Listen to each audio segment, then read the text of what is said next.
Jadi di sini saya akan membahas konsep dasar hematologi 2, di mana hemostasis itu adalah bagaimana upaya atau mekanisme tubuh untuk menghentikan perdarahan secara spontan.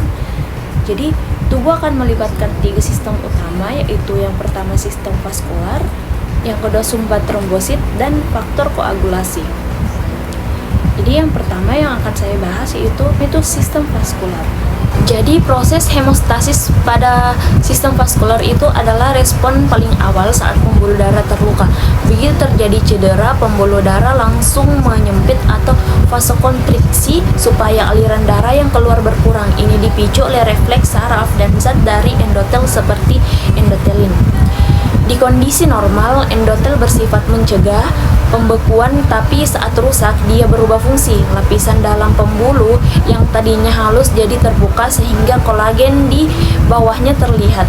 Ini jadi sinyal kuat untuk memulai proses pembekuan karena trombosit bisa mulai menempel di area tersebut.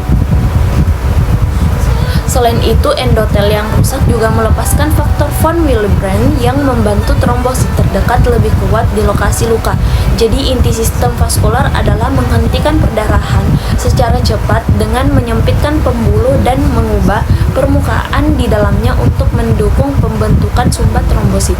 Tahap selanjutnya yaitu sumbat trombosit. Itu adalah tahap lanjutan setelah pembuluh darah menyempit. Di sini trombosit mulai benar-benar menutup luka dengan cara menempel, saling mengikat, lalu menguatkan sumbatan. Prosesnya sebenarnya berurutan tapi saling berkaitan.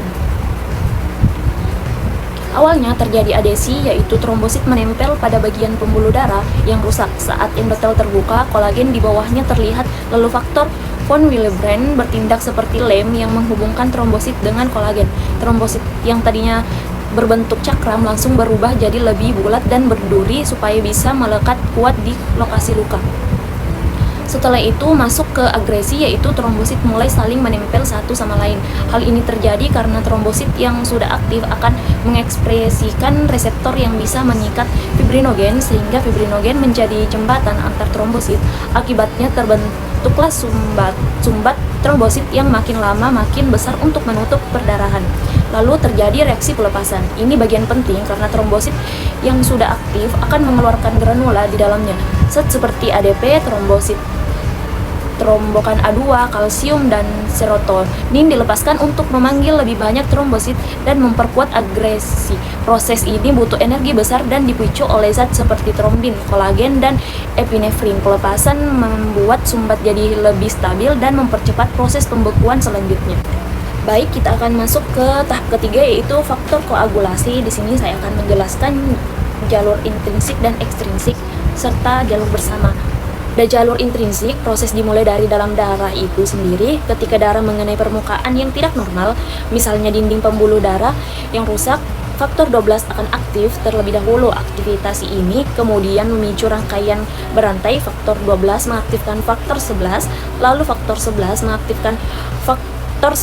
Setelah itu faktor 9 bekerja sama dengan faktor 8, kalsium, dan komponen dari trombosit untuk mengaktifkan faktor 10. Karena banyaknya tahap yang dilewati, jalur ini cenderung lebih panjang dan sedikit lebih lambat, tapi sangat penting untuk memperkuat proses pembekuan. Berbeda dengan itu, jalur ekstrinsik dimulai dari luar darah, tepatnya dari jaringan yang rusak. Saat terjadi luka, jaringan akan melepaskan zat yang disebut tromboplastin.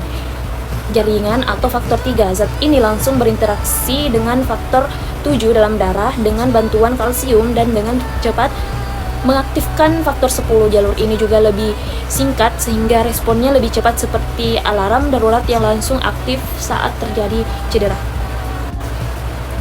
Setelah kedua jalur tersebut mengaktifkan faktor 10, proses masuk ke tahap yang sama yang disebut jalur bersama. Di sini faktor 10 yang sudah aktif akan membantu mengubah protrombin menjadi trombin. Trombin kemudian mengubah fibrinogen menjadi fibrin, yaitu benang-benang halus yang akan membentuk jaring untuk menangkap sel darah dan membentuk bekuan. Agar bekuan ini kuat dan tidak mudah lepas, faktor 8 akan menstabilkan fibrin tersebut. Jadi secara sederhana, jalur ekstrinsik itu seperti respon cepat dari luar saat terjadi luka, sedangkan jalur intrinsik adalah sistem dari dalam yang memperkuat proses tersebut. Keduanya bekerja sama agar pendarahan bisa segera berhenti dan tubuh terlindungi.